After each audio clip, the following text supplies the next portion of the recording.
안녕하세요. 네, 오늘도 하나님 안에서 하나님이 기뻐하시는 삶을 이루기 위해서 얼마나 애쓰시고 노력하시고 계십니까? 또 오전에 공부하시느라고 또 열심히 아침부터 열심히 공부하신 여러분 정말 대단하십니다. 우리 계속해서 공부하는 시간을 갖도록 하겠습니다. 잠시 기도하겠습니다. 하나님 감사합니다. 하나님을 사랑하는 자들, 하나님의 은혜를 입은 자들, 아버지 하나님의 살려주심을 따라 생명을 얻은 자들, 아버지 하나님 앞에 나와서 아버지 하나님의 뜻을 찾고 간구하고 하나님의 뜻을 더 잘 이루어 드리기 위해서 애쓰고 수고하며 기도하며 아버지 하나님의 뜻을 찾아 나서는 우리 귀한 청교도 신학원생들 아버지 하나님이 바라보시고 얼마나 기뻐하실까요? 아버지 하나님이 바라보시며 기뻐하시는 자들에게 은혜와 능력으로 덧입혀 주심으로 이 세상을 향한 이 마지막 때의 역사적인 사명을 이루어내는 데 부족함이 없도록 말씀의 능력으로 영의 능력으로 온전하게 무장되어져서 이 세상을 정복하고 다스리고 이기며 명령하는 자리에 세워 주옵소서. 준비된 자가 되어져서 이제 아버지 하나님이 준비된 자를 찾으실 때에 내가 여기 있나이다 하며 달려나가 아버지의 뜻을 이루는 자리로 나가는 귀한 하나님의 사람으로 세워 주옵소서. 오늘도 저희들 함께 공부할 때에 하나님이 지혜를 주옵소서. 예수님의 이름으로 감사하며 기도드립니다. 아멘. 네, 우리는 지금 전도서 4장 공부하고 있습니다. 전도서 4장을 통해서 우리가 이제 만나는 4명의 인물이 있었는데 그 4사람 인물 가운데 저희들이 3사람 공부했어요. 3사람을 공부했는데 여러분 이제 잘 아시죠, 그죠? 첫 번째 학대받는 사람. 그러니까 학대를 받는데 그 학대를 받고 있는데 그 학대받는 사람에게 눈물과 뭐 정말 이 세상에서 어떻게 할 수 없는 그런 일을 당하고 있지만은 그 사람을 위로해 주거나 그 사람의 눈물을 닦아줄 사람이 없다는 거, 이거 얼마나 안타까운 일인가 하는 것을 우리가 볼 수 있었습니다. 또한 두 번째로 만나는 사람은 정말 모든 일에 아주 재주가 너무 좋아서 모든 일을 손만 대면 성공할 수 있는 이런 능력도 가진 그런 사람이었었는데 그 사람이 왜 그렇게 열심히 일을 하고 열심히 일을 해서 성공하는가, 이것을 이제 바라봤을 때 그는 정말 하나님의 영광을 위해서 아버지의 뜻을 이루기 위해서 그렇게 하는 것이라면 얼마나 좋았을까요? 그런데 그것이 아니라 그 사람은 자기보다 옆에 있는 이웃하고 비교해서 잘난 사람을 도와줄 수가 없는 거죠. 그리고 그 사람을 꼭 이겨내야 되는 거죠. 그러니까 꼭 경쟁을 해서 그 사람을 시기하고 질투해서 경쟁을 해서 이겨내야 되는 그런 사람, 정말 그런 사람이 우리 주변에 있다고 하면 얼마나 우리가 힘들까 하는 거, 이것도 우리가 한번 생각해 볼 수 있는데요. 또 어떤 사람은 가족도 친구도 친척도 교회도 성도도 아무도 없이 홀홀단신인 사람, 그런 사람이 있었는데요. 그러니까 그 사람 자기 혼자 자기만을 위해서 사는 것 같은데 결국 자기를 위해서 사는 것이 무엇이 있나, 이것을 생각해 보면 참 안타까울 뿐이다. 불행한 사람이다. 다 정말 우리가 이렇게 손으로 콱 바람을 잡으려고 하는데 이 바람을 잡으려고 한 것처럼 손바닥을 펴보면 아무것도 없는 것처럼 그렇게 허무한 사람이다. 그러니까 우리가 지금 전도서 4장에서 만나는 사람들 이렇게 세 사람, 지금 세 종류의 사람을 만났는데 정말 참 다 안타까운 사람들이다 하는 것을 우리가 볼 수 있었잖아요, 그렇죠? 여러분, 혹시 우리는 그 3명 중에 한 사람, 그 3사람 가운데 한 사람은 아니었을까? 우리가 생각해 본다고 하면 우리의 자신을 다시 한번 돌아보고 우리의 자신을 하나님 앞에 다시 세울 수 있지 않을까 하는 것을 한번 생각해 봅니다. 여러분, 우리는 그런 사람이 되면 안 되죠. 우리는 우리 옆에 있는 사람이 어떻는지 우리 민감한 사람이 돼야 돼요. 우리 하나님의 사람은, 하나님을 믿는 사람은, 하나님이 내 안에서 살아서 역사하는 사람은 그러니까 하나님의 말씀이 내 안에 가득하게 채워져서 말씀이 나를 주장하고 내 안에 예수님이 살아서 예수님이 나를 주장하고 하나님의 영이 나를 주장하는 사람은 불쌍한 사람 보면 그냥 둘 수가 없잖아요. 요즘에는 뭐 사람이 쓰러져 있거나 말거나 별로 동정하거나 신경 쓰는 사람도 없어요. 또 왜 그러냐면 혹시 그 사람을 도와주려고 했다가 자기가 뭐라 그래요? 요즘 아주 속된 말로 말해서 바가지 쓸까봐 그렇게 하는 사람들도 많이 있다는 것이죠. 그러니까 자기가 덤탱이를 뒤집어 쓸까봐 자기가 뭘 그렇게 했다고 이렇게 생각이 될까봐 그런 것들 때문에 그렇게 하는 사람들도 있는데 요즘에는 누가 쓰러졌어도 뭐 119에다 신고해 준 사람도 없고 이제 그러한 참 안타까운 그런 시대에 살아가고 있는 것은 사실인데 우리 하나님의 사람들은 달라야 되지 않느냐 하는 것이죠. 하나님의 사람들은 이제 정말 우리가 도울 수 있는 데까지 도와주고 다른 사람을 배려해주고 그 사람을 세워주고 이런 일을 하는 사람, 그런 사람이 하나님의 사람이죠. 그리고 또 우리는 이제 같이 일하는 사람 중에서 나보다가 나은 사람 있으면 나보다가 나은 그 사람의 장점을 정말 칭찬해주고 그 사람의 그 장점을 가지고 더 잘 하나님의 일을 할 수 있도록 도와주고 또 그 하나님의 일을 이뤄나가는데 정말 협력해주고 이렇게 하는 것이 얼마나 좋냐 하는 것이죠. 그렇게 하면서요, 그 사람을 쉬게 하는 것이 아니라 그 사람을 용기를 실어줘가지고 당신은 이거 참 잘하잖아요 이렇게 하시면은 정말 좋겠어요 하면서 그 사람의 힘을 실어주는 사람, 이런 사람이 돼야 되지 않느냐 하는 것을 우리가 한번 생각해 볼 수 있어요. 여러분 정말 귀하고 놀랍다 하는 것을 우리가 한번 생각해 볼 수 있겠죠, 그렇죠? 그렇게 하면서 우리는 그 사람의 장점은 살려주고 또 우리는 우리의 장점을 찾아서 그 사람이 혹시 못하는 것이 있으면 같이 도와줘서 협력해서 이제 선을 이루는 좋은 것을 만들어 나가는 이런 사람이 되는 자리에 있어야 되는 거죠. 우리는 시기하고 질투하는 사람이 아니라 그 사람을 칭찬해주고 세워주고 높여주고 그 사람의 장점을 살려줄 수 있는 이런 사람 되어야지 된다 하는 것을 우리가 생각해 볼 수 있겠죠. 우리 정리도 신학원에서 공부하신 여러분들은 다 그런 사람들이기 때문에 앞으로 이제 우리나라를 세울 뿐만 아니라 이제 남북 통일이 되면 북에 가서도 많은 사람들을 살려내고 세워내야 될 그런 역할, 그런 일을 감당해야 되실 분들이라고 생각이 됩니다. 그리고요, 우리는 이제 독불장군이 아니라 우리는 혼자 살 수가 없잖아요. 여러분 무인도에서 혼자 살면 법도 필요도 없고 아무것도 필요 없겠죠. 자기 혼자서 하고 싶은 대로 하면 되니까. 근데 그렇게 산다고 하면 그 인생이 무엇이겠습니까? 그 인생이 자기 혼자서 무엇을 누리고 무엇을 즐기고 무엇을 한다는 것입니까? 정말 아무 의미 없는 삶을 살게 된다 하는 것을 우리가 알 수가 있죠. 그러니까 우리는 그런 사람이 되면 안 된다 하는 것인데 솔로몬이 이제 이 4장에서 사람을 네 종류의 사람을 등장시키면서 우리로 하여금 이 세상에 있는 사람들은 그런 종류의 사람들이지만 하나님의 사람, 하나님을 믿는 사람, 이런 사람은 달라야지 된다 하는 것을 우리에게 가르쳐 주는 것이죠. 그래서 우리 네 번째 만나는 사람 한번 볼게요. 우리 13절부터 한번 읽어볼게요.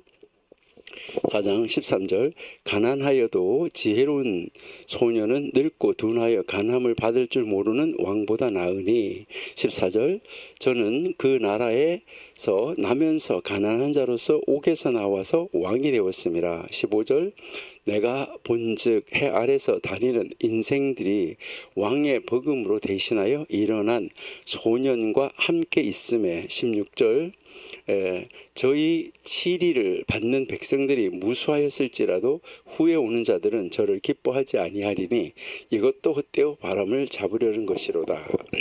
자, 여기에서 우리에게 지금 보여주는 사람, 그러니까 우리가 이제 이 전도서 4장 13절 16절에서 만나는 사람, 이 사람은 어떤 사람이냐? 이제 이 네 번째 사람이잖아, 그렇죠? 네 번째 우리 네 번째 사람인데 요 네 번째 사람은 권력 집착형입니다. 권력 집착. 그러니까 이제 이 세상의 권력에 집착하는 이런 사람이다 하는 것인데, 여기에서 지난번에 우리가 잠시 한번 비교를 해봤었어요. 지난 시간에 여기에 이제 13절에는 가난하여도 지혜로운 젊은이, 또 늙고 둔하여 경고를 받을 줄 모르는 왕보다 나으니, 이렇게 하면서 여기에 두 사람이 등장했잖아요. 그렇죠? 그러니까 이 두 사람이 등장을 하는데, 이 두 사람 등장하는 데서 이렇게 보면 이제 왼편과 오른편 이렇게 나누어서 이제 비교하고 있는 거죠. 그렇죠? 요게 이제 이 왼편에 있는 사람은 어떤 사람이었냐? 가난한 자죠. 그렇죠? 가난한 사람. 그다음 이제 오른편, 예, 이 오른편에 있는 사람, 이 사람은 왕. 이렇게 이제 일단은 비교하면 왕이 월등하게 이제 좋겠죠. 그렇죠? 여기에서 보니까 이 신분상으로 보면 하늘과 땅 차이다. 우리가 이렇게 이야기를 하는 거죠. 근데 여기 왼편에 있는 사람은 젊은이다라고 이야기를 하죠. 그렇죠? 젊은이. 여기 이제 젊은인데, 여기는 이제 상대적으로 이제 나이가 드신 분이다. 그러니까 한 사람은 나이가 많다. 이것을 이야기를 하는 거죠. 뭐 이 두 가지만을 가지고 비교해 본다고 했을 때는 이쪽 여기에 오른편에 있는 사람이 월등히 더 낫다. 이렇게 우리가 한번 생각해 볼 수가 있어요. 근데 이 두 사람을 결정적으로 바꿔놓는 제3의 다른 하나의 요소가 있었다 하는 것인데, 그 요소가 바로 뭐냐 하는 것이죠. 그 요소는 바로 지혜다 하는 거죠. 지혜. 그러니까 여기에 이 오른쪽에 있는 연세는 많고 또 왕이기는 하지만 이 사람에게는 이 지혜가 없다 하는 것이고, 여기는 가난하고 또 젊어요. 아직까지 경험도 없어요. 그렇지만 이 사람에게는 뭐가 있었냐면 지혜가 있다. 이것을 이야기를 하는 거죠. 그러니까 지혜가 있다. 그러니까 여기에서 이 지혜가 없다 이 말, 여기서 이 지혜가 없다 이 말은 다른 말로 말하면 어리석다 하는 것을 이야기를 하는 거죠. 지혜 없음, 이것은 어리석음, 이것을 이야기하고 있다. 이렇게 보시면 되겠어요.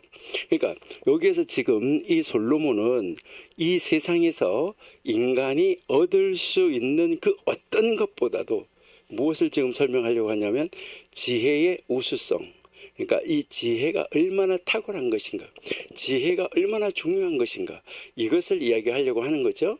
그러니까 여기까지 볼 때는 여기가 나왔었는데, 여기에 이 지혜에서 볼 때는 이쪽이 더 낫다 하는 것을 우리에게 가르쳐 주고 있는 것이죠.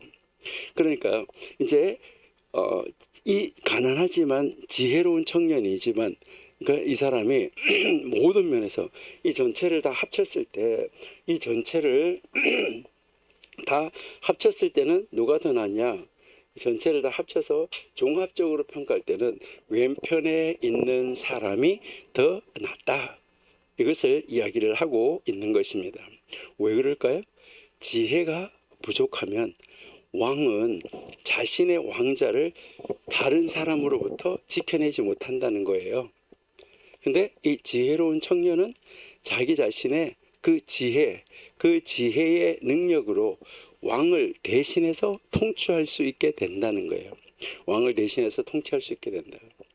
그러니까 여기에서 지금 우리에게 이야기하는 것을 보면, 이 전도자는 바로 솔로몬은 모든 사람이 어리석은 연세가 많은 이 왕을 섬기고, 또 지혜로운 청년은 비천한 지위에 머무르는 이 사회의 어리석음, 그리고 이 사회의 무익함, 이것을 지금 한탄해하고 있는 이 모습을 우리에게 가르쳐 주고 있습니다. 그럼 여기서 그 예를 우리에게 증거해서 보여주는 것이 무엇일까요? 여기서 이제 전도자가 여기서 우리에게 가르쳐 주는 것이 바로 뭐냐 하면은, 이제 보여주는 것이 충고를 듣고도 받아들일 줄 모른다, 이렇게 이야기하고 있어요. 그러니까 충고를 들었는데 받아들일 줄 몰라요. 어리석은 사람. 우리 하나님을 믿는 사람들이야 뭐 그 충고를 하면 다 받아들이겠죠. 근데 그 하나를 믿지 않는 어리석은 사람은 그렇다는 거예요. 그러니까 일반적으로 사람들은 나이가 들면 어떻게 될까요? 여러분, 여기에서요, 이 나이가 들면 고집이 세지고, 또 나이가 들면서 또 지위까지 있어요. 권력까지 있으니까 이런 사람은 뭐 하냐면 자기가 최고인 것으로 생각하고, 여기서 뭐가 나타나냐면 이런 사람에게서 나타나는 것이 고집이다 하는 거죠. 고집. 그러니까 자기 아집만 세워지는 거예요. 그러니까 이런 사람은 다른 사람의 말에 귀를 잘 기울이지 않아요. 다른 사람이 무엇을 말을 하고 이렇게 이야기를 해도 들으려고 하지 않아요. 왜 그럴까요? 자기가 지금까지 나이가 먹을 때까지 그 자기 나름대로의 무엇이 있는 거죠? 철학. 자기 나름대로의 철학이 딱 그의 머리를 사로잡고 있고, 거기에 고착화되어 있어요. 딱 고정이 되어 있어요. 딱 고정이 되어 있어가지고 뭐 다른 거를 받아들이려고 하지 않아요. 그렇게 하면서도요, 분명히 자기가 틀렸어요. 근데 자기가 틀렸다는 걸 아는데도, 자기가 틀렸다는 걸 알면서도 그 옳은 소리에 귀를 기울이려고 하지 않아요. 귀를 기울이려고 하지 않는다는 거죠. 혹시 여러분 주변에 이제 여러분들이 모시고 계시는 어르신네 가운데 이런 분은 없으십니까? 아니면 혹시 여러분들이 지금 연세된 어르신네인데 혹시 이러지는 아니하십니까? 둘 다 아니라면 참 좋은 일이죠. 그러니까 우리도 뭐 언젠가는 다, 우리 모두가 다 지금 연세 드신 분도 있겠지만은, 우리 공부하시는 분 중에 연세 많은 높으신 분도 있겠지만은, 이제 우리 언젠가 우리 젊은 사람들도 모두가 다 나이가 들면은 이제 연세가 많아질 수밖에 없는 거죠. 그거는 누가 뭐 어떻게 막을 수가 없잖아요. 여러분들 유행가 가사에 있는 것처럼 그건 고장도 안 난대잖아요. 그러니까요, 우리도 이제 나이가 들 수밖에 없는데, 그러니까 지금 아직까지 나이가 안 드신 분들도 다 나이가 들 수밖에 없는데, 우리는 나이가 들면, 하나님을 믿는 사람은 그렇게 하지 말자라고 지금 이제 이 솔로몬이 우리에게 가르쳐 주는 것이죠. 그래서 지금 현재 우리 공부하시는 분 가운데서 연세가 높으신 분들이 있다고 하면, 이제 어르신네들이 있다고 하면 이 점을 좀 조심해야지 된다 하는 것이죠. 그러니까 다른 사람들의 말에 귀를 기울일 줄도 알아야지 된다 하는 거, 이것을 이야기를 하는 것입니다. 여기서 바로 이것이 이 두 사람의 위치 신분을 이렇게 바꾸어 버리는 거예요. 그러니까 왼편에 있는 사람이 오른편에 있는 사람보다 더 낫다, 이것을 이야기를 하는 거예요. 과연 그런가? 이것을 14절에서 이야기하는데, 우리 14절 다시 한번 볼게요. 자, 14절. 그러니까 저는 그 나라에서 나면서 가난한 자로서 옥에서 나와서 왕이 됐다, 이렇게 이야기하잖아요. 그러니까 이 14절을 우리가 다시 한번 정확하게 잘 풀어서 본다 그러면, 왜냐하면 그 사람은 감옥에서 나와서 왕이 됐다. 비록 그가 그의 왕국에서 가난하게 태어났을지라도, 그러니까 가난하게 이제 태어났을지라도 이제 그렇게 됐다는 것이죠. 그러니까 이제 그는 누구냐면, 바로 그는 가난하게 태어났다. 이게 왼편에 있는 사람이죠. 그러니까 왼편에 있는 사람이니까 가난하게 태어났어요. 그랬는데 거기 성경에서 보니까 뭐라 했어요? 심지어 옥에서 나왔다 그러잖아요. 옥에서 나왔다. 그러니까 무슨 잘못을 해서, 무슨 범죄를 저질러서, 어떤 일을 했길래, 무슨 큰 범죄를 저질렀길래 감옥까지 갔었는지는 모른다는 것이죠. 하여튼 어쨌든 지금 여기서 이야기하는 것은 어려운 환경에 있었었다는 거예요. 어려운 환경에 있었었지만은 이 모든 그의 그 어려운 환경을 다 이겨냈는데, 무엇으로 이겨냈느냐? 지혜로 이겨냈다는 거예요. 그 지혜로 이겨내고 나중에 왕이 됐다, 이것을 이야기를 하는 거예요. 그래서 왕이 돼가지고 결국은 뭐 했어요? 권력을 차지했어요. 그러니까 결국 여기서 오른쪽 왼쪽 비교해 볼 때, 가난한 젊은이 지혜가 있었는데 나중에 옥에서 나와서 왕이 됐는데, 왕이 되고 나니까 결국 오른편보다 왼편이 지금 뭐 하는 거죠? 더 낫다. 근데 여기에서 이야기가 끝나면 좋은데, 딱 됐다 하고 여기서 끝나면 좋은데, 이게 아니에요. 자, 그게 아니고 계속 이어지는 이야기를 봐요. 15절. 자, 15절 보시니까 내가 본즉 해 아래서 다니는 인생들이 왕의 버금으로 대신하여 일어난 소년과 함께 있음에. 자, 여기 보니까 이제 이 젊은 사람이 지혜가 있어서 옥에서 나와서 왕이 됐잖아, 그렇죠? 자, 처음에는 젊고 그리고 지혜가 있고 이래서 좋았었어요. 가난했지만은. 근데 왕이 되니까 더 좋았겠죠. 이제 왕의 자리까지 올라갔으니까. 자, 여기에서 왕의 자리까지 올라갔을 때 어떻게 해야 될까? 이게 이제 굉장히 중요한 거죠. 근데 여기에 이 젊은이가 이 지혜가 있어가지고 어디까지 올라가냐? 왕의 자리까지 올라갔어요. 왕의 자리까지 올라가니까 어떻게 됐냐는 거죠. 왕의 자리까지 올라가니까 이 지혜로웠던, 정말 이 지혜로웠던 이 왕이 오른편에 있는 왕처럼 뭐가 된 거예요? 어리석어졌다. 그러니까 어리석어졌다는 거예요. 둔해졌다는 거예요. 똑같이 되어버렸다는 거예요.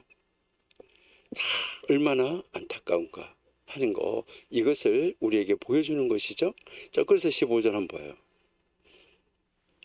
15절, 내가 본즉 해 아래서 다니는 인생들이 왕의 복음으로 대신하여 일어난 소년들과 함께 있었다, 이렇게 이야기했잖아요. 그러니까 지금 이 왼편에 있는 사람들 있잖아요, 그렇죠? 왼편에 있는 사람, 그 중에서 이제 왕이 됐잖아요. 그런데 이 시간이 지나가면서 어떻게 됐다는 거죠? 시간이 지나가면서 왕이 된 이 왕이 다시 옛날 왕하고 똑같은 모습이 되어버렸다.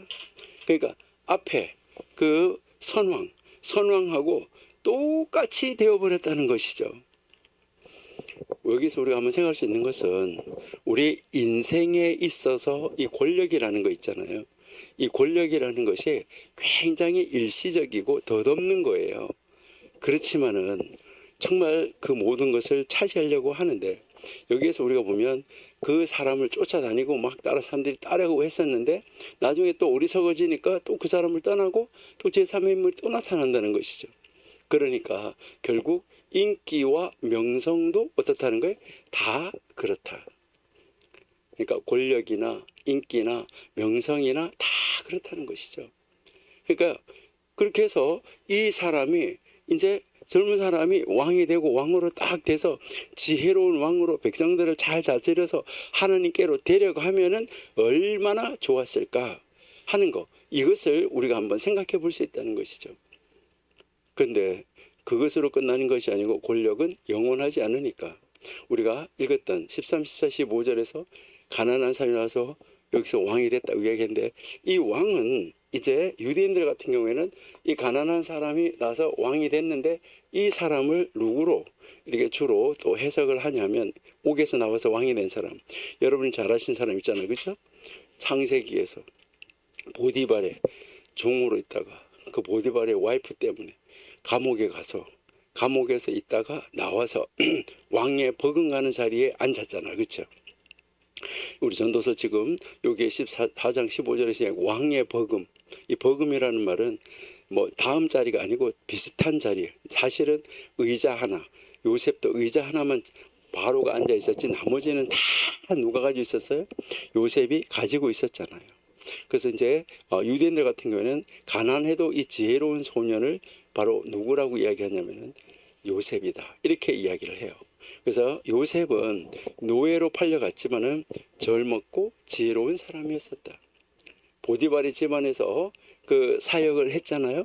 그 사역을 할 때도 보면은 이 얼마나 성실하게 하나님 앞에서 최선을 다하는 삶을 살았었는지, 이 보디발이 이제 자기 와이프 하나만 빼놓고 나머지는 다 맡긴 거예요.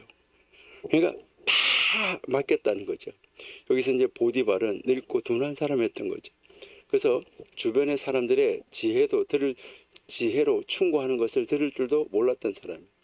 근데 이 가난하여도 지혜로운 이 소년이 바로 늙고 둔하여서 가남을 받을 줄 모르는 왕보다 낫다고 이야기했는데, 여기에서는 이 뭐 왕보다 낫다 이렇게 할 때 반드시 왕이라는 그런 어떤 신분의 사람보다는 그 자기가 있는 거기에서 최고의 권력자, 회사로 말하면 회장님, 이제 뭐 제 집에 종이인들이 있다 그러면 그 종들의 주인, 이런 것을 생각할 수가 있죠. 그러니까 권력을 잡고 있는 세력, 아니면 귀족, 아니면 세도가, 이런 사람들을 말한다라고 여러분이 생각하시면 돼요. 그러니까 가난해도 젊고 이 지혜로운 소년이었던 이 요셉은 가난한 정도가 아니라 노예 상태로 억울하게 감옥에 감금된 상태였다는 거죠. 감옥에 가서 감금된 상태였지만은 나중에 그 감옥에서 나와서 통치자가 되어서 애굽을 통치하고 후에 자기 모든 형제들을 구원하는 이런 결정적인 역할을 했던 인물, 이 사람이 바로 누구였으냐? 요셉이었다 하는 것을 우리는 뭐 성경을 읽어서 너무나 잘 알고 있잖아요. 그러니까 늙고 둔하여서 간함을 모르는 이 왕이라는 이 말은 우리가 아주 무능한 폐인처럼 인식되지만은 뭐 완전히 뭐 능력이 하나도 없고 무능한 그런 사람, 폐인처럼 이렇게 인식이 되지만, 그래도 신분은 뭐예요? 왕이에요. 그래도 신분은 왕이라는 것이죠. 그러니까 신분은 왕이기 때문에 그 왕이 늙어서 죽기까지는 뭐 하는 거예요? 왕이 늙어서 죽기까지는 왕으로 통치하는 거예요. 그러니까 어리석지만은, 그렇게 하지만은 왕으로 있으면서 통치하면서 부귀영화를 누리는 거예요.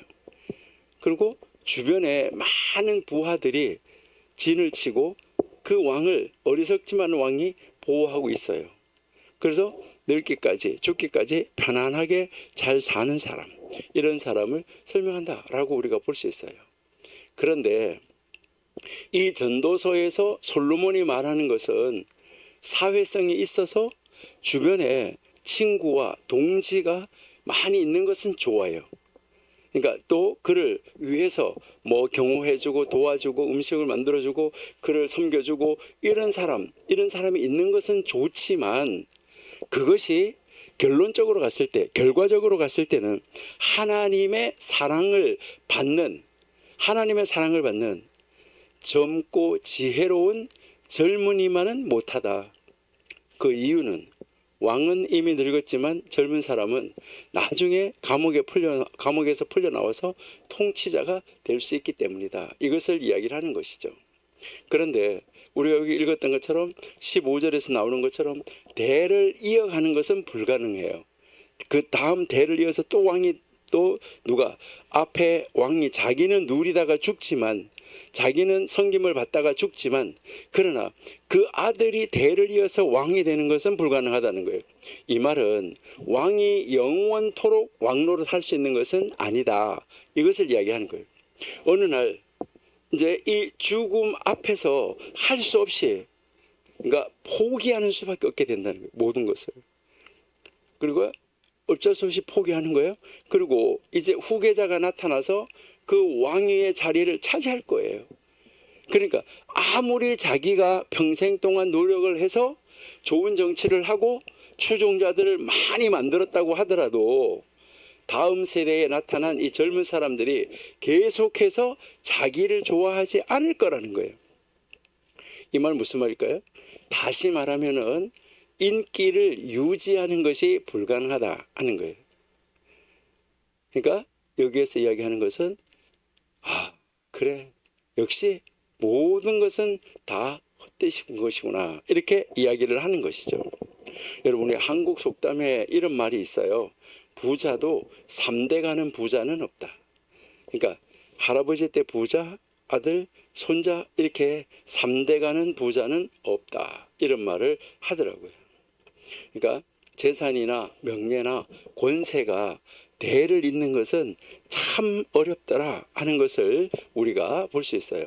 여러분 한번 성경에서 한번 이렇게 우리가 보시는데, 이제 뭐 우리는 성경에서도 여러 사람들의 그 인물을 한번 찾아볼 수 있어요. 물론 뭐 이제 아버지가 악했기 때문에 그것을 다 뺏기는 경우, 이런 것은 놔두고, 정말 아버지가 아주 엄청난 일을 하고 조상들이 아주 선한 일을 하고 그랬던 사람인데도 불구하고, 그런 사람임에도 불구하고 뭐 하는 거죠?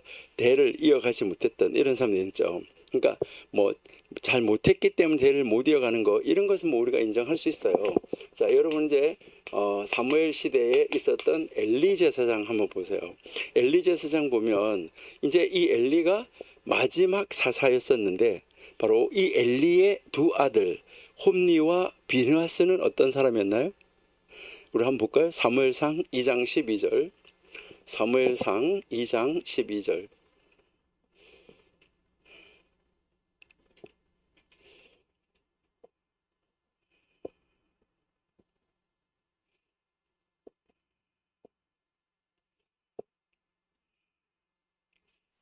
예, 엘리의 아들들은 불량자라 여호와를 알지 아니하더라.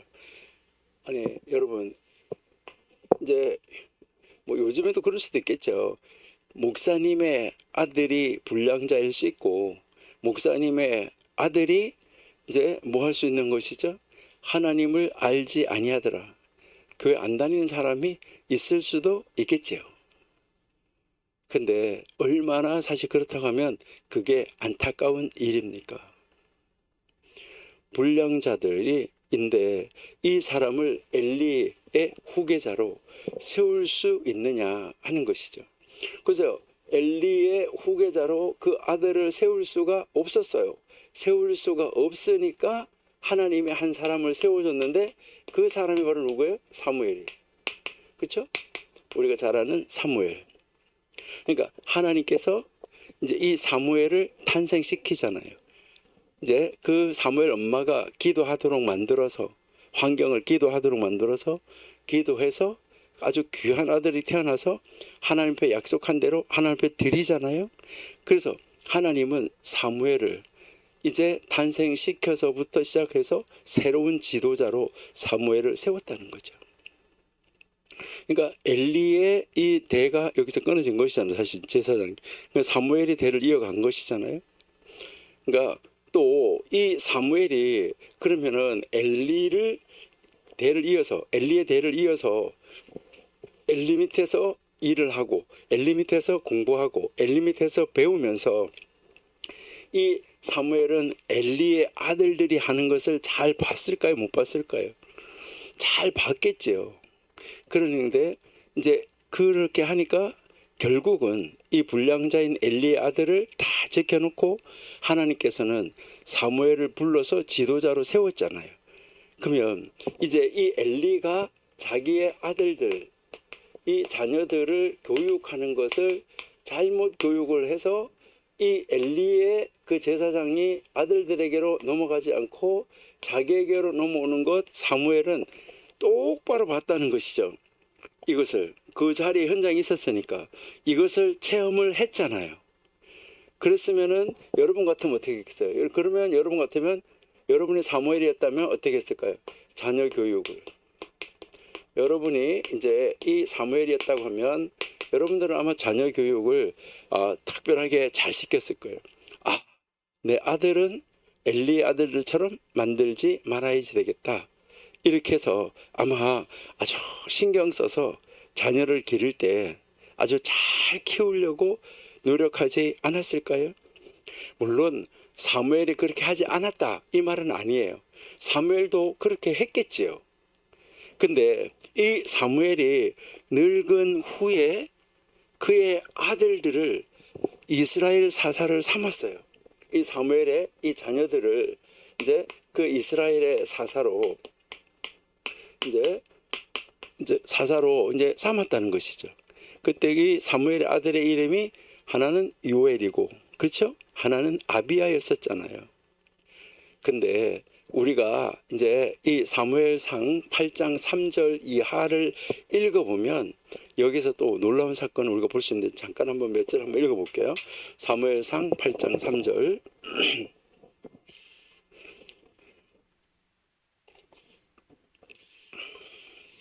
예, 그 아들들이 아비의 행위를 따르지 아니하고 이익을 따라서 뇌물을 취하고 판결을 굽게 하니라. 4절 한번 볼게요. 이스라엘 모든 장로가 모여 라마에 있는 사무엘에게 나아가서 5절 그에게 이르되 보소서 당신은 늙고 당신의 아들들은 당신의 행위를 따르지 아니하니 열방과 같이 우리에게 왕을 세워 우리를 다스리게 하소서 한지라. 참 안타깝죠, 그렇죠? 예, 너무너무 안타까운 이런 모습을 볼 수가 있는데, 그러니까요, 이스라엘 백성들이 이 사무엘한테 와가지고 당신 아들 우리 믿을 수 없다. 그러니까 당신 아들 말고 이 이방 나라들처럼 우리에게 왕을 세워달라. 이런 요청을 하게 되는 거예요. 바로 그 요청을 하는 이유가 뭐였었어요? 우리가 읽었잖아요. 그러니까 그 왕을 세워달라고 하면서 이제 그 왕을 세워달라고 백성들이 사무엘에게 요청하는 이유가 뭐냐면 당신의 아들, 사무엘 아들이죠, 그렇죠? 이제 당신의 아들은 아버지의 행위를 따르지 않는다는 거예요. 아비 사무엘, 이 아비 사무엘의 행위, 이 사무엘의 행위를 따라가지 않는다. 이게 첫 번째예요. 그 다음에 두 번째, 이제 일을 하기는 하는데 무엇을 위해서 일을 하는 거예요? 자기 자신의 이익을 위해서. 물론 자신의 이익을 위해서 해야죠. 그러는데 일을 위해서 한다. 이 말은 다른 말로 뇌물을 받는다 하는 거, 뇌물을 취한다. 자, 그러면 뇌물을 취하게 되면 세 번째는 어떻게 될까요? 뇌물을 취하게 되면 그 다음은 당연히 나타나는 것이 뭐냐면 이 뇌물에 따라서 뭐가 되냐면 이 판결이 얻게 돼요. 어떻게 되는? 판결. 이 판결이 옳지 않게 된다는 것이죠. 그러니까 옳지 않게 된다. 그러니까 이 판결이 굽게 된다. 그러니까 판결이 잘못된다. 이것을 이야기를 하고 있는 거예요. 그러니까 바로 여기에서 이야기하는 것은 사무엘, 당신의 아들을 믿을 수가 없습니다. 그러니 우리에게 왕을 하나 세워주세요. 이렇게 요청한 것이죠. 자, 사무엘과 같은 훌륭한 선지자도 결과적으로 올바로 아들들을 교육하는 일에서는 실패했었어요. 참 안타깝죠. 여러분, 이렇게 자녀 교육은 어렵습니다. 여러분, 우리도요, 옆에 다른 사람들 보고 자녀 교육이 뭐 어떻니 저쩌니 어떻게 아이를 그렇게 키워서 이런 말씀 하지 마세요. 우리도요, 장담할 수 없어요. 우리의 자녀들이 어느 길로 나갈지는 정말 아무도 장담할 수가 없는데, 여기에 이제 이 사무엘을 보고 당신의 아들 교육을 잘못했기 때문에, 실패했기 때문에 이제 우리는 당신의 아들의 지도를 받을 수가 없다. 왕을 세워달라. 이렇게 할 때 이 나이가 든 사무엘은 얼마나 마음이 아팠을까. 여러분, 한번 우리 생각해 보시고요. 우리는요, 자녀들을 위해서 정말 끊임없이 기도해야 돼요. 끊임없이 계속해서 기도하고 하나님이 우리의 자녀를 붙잡아 달라고 기도하는 거, 그거밖에 없는데, 그러니까 결국은 이제 이 사무엘을 향하여서 자녀 교육을 잘못했으니까 권세와 명예가 그냥 사무엘의 그 명예가 그냥 사무엘 아들로 넘어가지 못하고 여기서 끝나고 마는 이런 결과를 가져왔잖아요. 참 안타깝죠. 우리도 우리의 2세들을 교육을 정말 잘 시켜야 되겠다 하는 것을 우리가 볼 수 있는데요. 여기 뭐 엘리, 사무엘 그만 그런 것이 아니고 우리가 한번 다윗 한번 보세요. 자, 다윗은 하나님도 칭찬하는 왕이었었잖아요. 그렇죠? 그러니까 이 다윗은 가나안 7족속을 다 쳐서 복종시키고 이스라엘이라는 정말 그 나라를 건설해가지고 그 주변 나라에서 조공을 받는 등 아주 훌륭한 장군이었었고 영웅이었었고 왕으로 이제 취임을 한 그런 사람이잖아요. 근데 이 다윗의 아들들을 한번 보세요. 다윗의 아들들, 여러분, 다윗의 아들들 중에서 참 뭐 잘생기고 멋있는 아들은 많았었어요. 그랬는데 인격적으로 내면이 멋있고 내면이 아름답고 내면의 그 능력을 가진 그런 사람들은 얼마나 있었을까. 우리가 이렇게 뭐 얼핏 봐도 얼핏 탁 이렇게 스쳐 지나가는 다윗의 아들들 한번 봐봐요. 보면은요 다 망나니였었어요. 그러면 이제 그러겠죠. 아이 그래도 솔로몬이 있잖아요. 여러분 맞아요. 솔로몬이 있죠. 근데 솔로몬도 어땠었는가 여러분 한번 보세요. 그 다윗의 아들 중에서 남매 간에 지금 뭐 했어요? 강간 사건으로 복수를 하게 되고, 아들 압살롬이 자기 아버지를 몰아내고 지가 왕이 되겠다고 반란을 일으키는 일. 야, 이거 어떻게 되는 겁니까? 물론 뭐 세상의 권력이 그런 일이 비일비재하다라고 우리가 이야기할 수 있어요. 또 나중에 가서 또 다른 아들 아도니아가 뭐 했어요? 아버지를 몰아내고 자기가 왕이 되려고 반란을 일으켰었잖아요. 여러분, 일대 이 왕궁에서 도망가는 다윗 한번 생각해 봐요. 맨발로 도망갔다 그랬어요. 야, 얼마나 안타까운가. 이한 것을 우리가 한번 생각해 볼 수 있죠. 그리고 우리 정말 이 전도서를 쓰고 잠언을 쓰고 아가서를 쓴 그 지혜로운 다윗의 아들 솔로몬 어때요? 솔로몬의 어머니 밧세바가 간청을 해가지고 다른 아들이 왕으로 세워지려고 할 때 먼저 선수 쳐서 지금 왕은 됐잖아요. 어머니의 간청으로 나단 선지자하고. 그러는데 이 왕 역시 아까 우리가 뭐 옥에서 나와서 왕이 돼서 뭐 어떻게 됐다고 했던 것처럼, 아니 이 솔로몬도 뭐 옥에서 나온 것은 아니지만 좋은 자리에서 왕의 아들로 있다가 이제 왕이 되긴 했는데, 그 아주 지혜로운 왕이었었는데 처음에 말년에 어떻게 됐어요? 말년에 이방 여자들의 그 우상을 다 받아들여 가지고 예루살렘에서 우상 숭배가 자행되도록 만들었었던 그런 다윗의 아들이었다는 거죠. 이 솔로몬의 말년에는 이스라엘이 거의 다 망하게 되다시피 하고, 결과적으로는 이 솔로몬의 아들 르호보암에 와가지고 나라가 어떻게 됐어요? 두동강이가 나고 말았잖아요. 얼마나 안타까운 이런 결과를 가져왔는가. 그 아버지의 그 큰 나라 그거를 그대로 유지할 수 있었으면은 얼마나 좋았을까. 그렇잖아요. 참 어렵다는 것을 우리가 이제 볼 수가 있는 거죠. 아무리 노력해서 정말 충신, 이 부하, 정말 하나님의 일에, 하나님 나라의 일에, 하나님의 그 왕궁의 일에 그 엄청나게 많은 충신, 그런 사람들을 많이 모으고, 그때 뭐 만만이요 천천히요, 사울은 천천히요, 다윗은 만만히요 하는 이런 그 인기를, 여러분 만만이면 얼마인지 아시죠? 1억이에요. 뭐 요즘에 뭐 누가 뭐 500만 뷰 뭐 무슨 뷰 이렇게 이야기하잖아요. 여러분 만만이라고 해요. 1억. 그러니까 이 인기를 모아서 왕으로 추대되고 존경을 받는다고 하더라도 그 명망이나 그 권세가 대를 이어서 지속되지 못하고요. 새로운 세대가 나왔을 때 언제 어떻게 백성들이 당신 아들 싫어요, 우리 다른 사람 주세요, 왕 세워주세요, 사무엘에게 들려졌던 말이나 이런 것들이 얼마나 안타까울까. 그러니까 이 백성들이 배척할지 모르잖아요. 그러니까 이 모든 것이 다 뭐라는 거예요?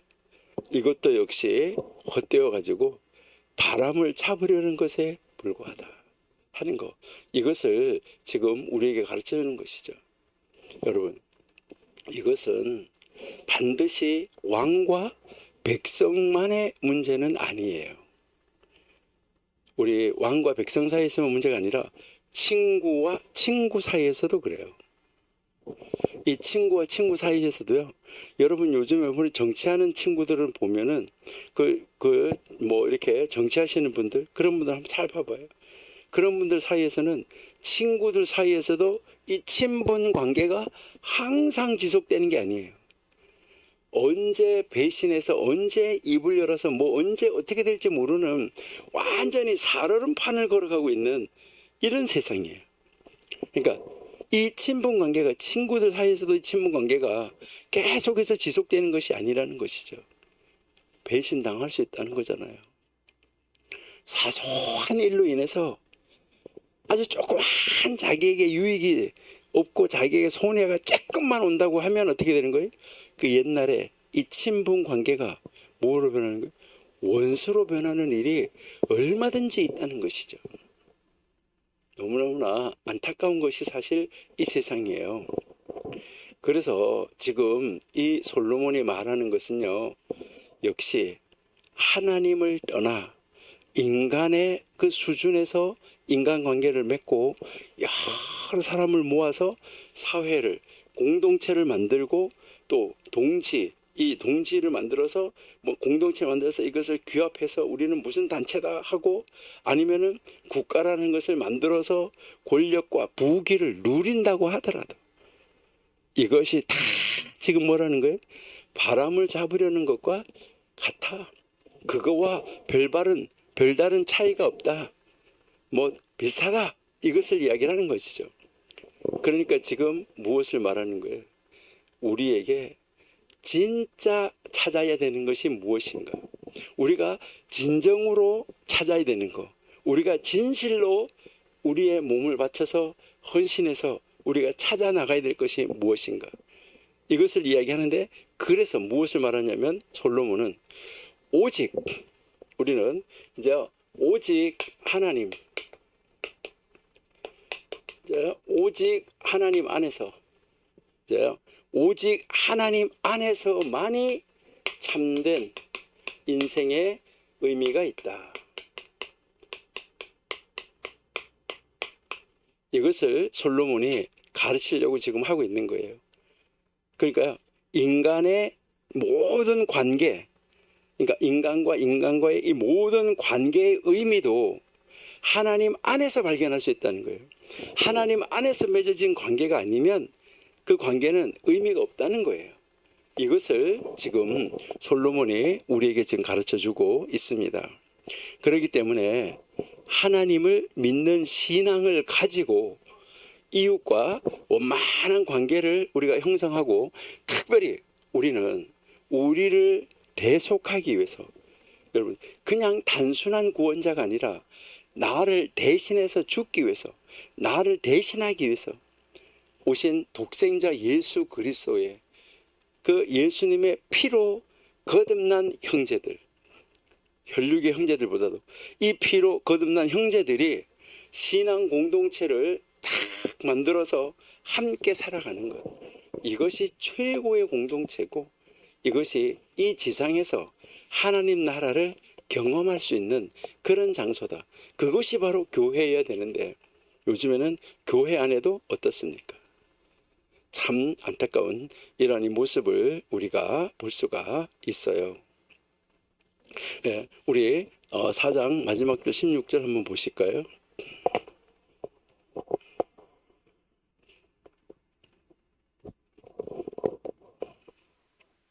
예, 저희 치리를 받는 백성들이 무수하였을지라도 후에 오는 자들은 저를 기뻐하지 아니하리니 이것도 헛되어 바람을 잡으려는 것이다. 왕 앞에 엄청나게 많은 사람들이 모여 있었다는 것이잖아요. 그런데 왕은 영원한 것이 아니라는 것이잖아요. 왕의 이 모든 것 끝난다는 것이죠.